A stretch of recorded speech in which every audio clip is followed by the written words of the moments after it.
வணக்கம். சற்று முன் கிடைக்கப்பெற்ற மிக மிக முக்கியமான செய்தி ஒன்று வெளியாகி உள்ளது. திடீரென்று உடல்நிலை குறைவின் காரணமாக மருத்துவமனையில் அனுமதிக்கப்பட்டுள்ளார் அமைச்சர் துரைமுருகன்.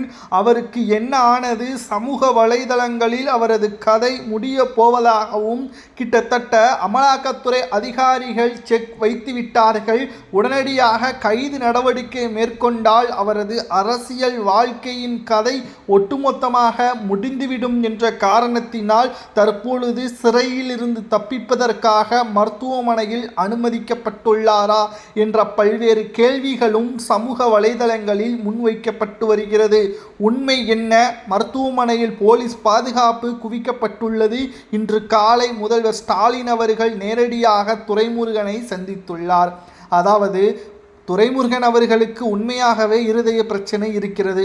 வருடம் ஒரு முறை சிங்கப்பூருக்கு சென்று அறுவை சிகிச்சை மேற்கொண்டு கிட்டத்தட்ட கடந்த ஆண்டு சிங்கப்பூரில் 20 நாட்கள் இருந்தார் என்பதையும் நாம் ஆதாரத்துடன் பதிவு செய்திருந்தோம். தற்பொழுது தேர்தல் நெருங்கக்கூடிய காரணத்தினால் அவர் மருத்துவமனையில் அனுமதிக்கப்படவில்லை. அவருக்கு ஏற்கனவே உடல்நலை குறைவு இருந்ததாகவும் கூறப்படுகிறது. இந்த நிலையில்தான் நேற்று இரவு திடீரென்று உடல்நலை குறைவின் காரணமாக அவசரமாக சென்னை கிரீம் சாலையில் உள்ள அப்பல்லோ மருத்துவமனையில் துரைமுருகன் அனுமதிக்கப்பட்டுள்ளார். மேலும் நேரில் சந்தித்து முதல்வர் ஸ்டாலின் அவர்கள் நலம் விசாரித்திருப்பதாகவும், தற்பொழுது அவரது உடல் நலம் நன்றாக இருக்கிறது என்ற தகவலும் தெரியப்படுத்தப்பட்டுள்ளது. ஆனால் இதில் துரைமுருகனுக்கு கிடைத்த நல்ல வாய்ப்பு என்னது தெரியுமா? ஒருவேளை அமலாக்கத்துறை அதிகாரிகள் அனைத்து ஆதாரங்களையும் துரைமுருகனுக்கு எதிராக சேகரித்தால் நேரடியாக அவரை டெல்லிக்கு அழைத்து சென்று விசாரணையை நடத்த முடியாது. அவரது உடல்நிலையை கருத்தில் கொண்டு அவருக்கு எந்த ஒரு அதிர்ச்சி அளிக்கக்கூடிய வார்த்தைகளையோ செயல்களையோ அவர் கண்முன்னே செய்யக்கூடாது என்று மருத்துவர்கள் கூறியுள்ளனர். இதனால் நேரடியாக அமலாக்கத்துறை அதிகாரிகள் துரைமுருகனை விசாரணை செய்ய முடியாது. இதனால் துரைமுருகன் சிறையிலிருந்து தப்பித்து விட்டார் என்றும் பலரும் கூறி வருகிறார்கள்.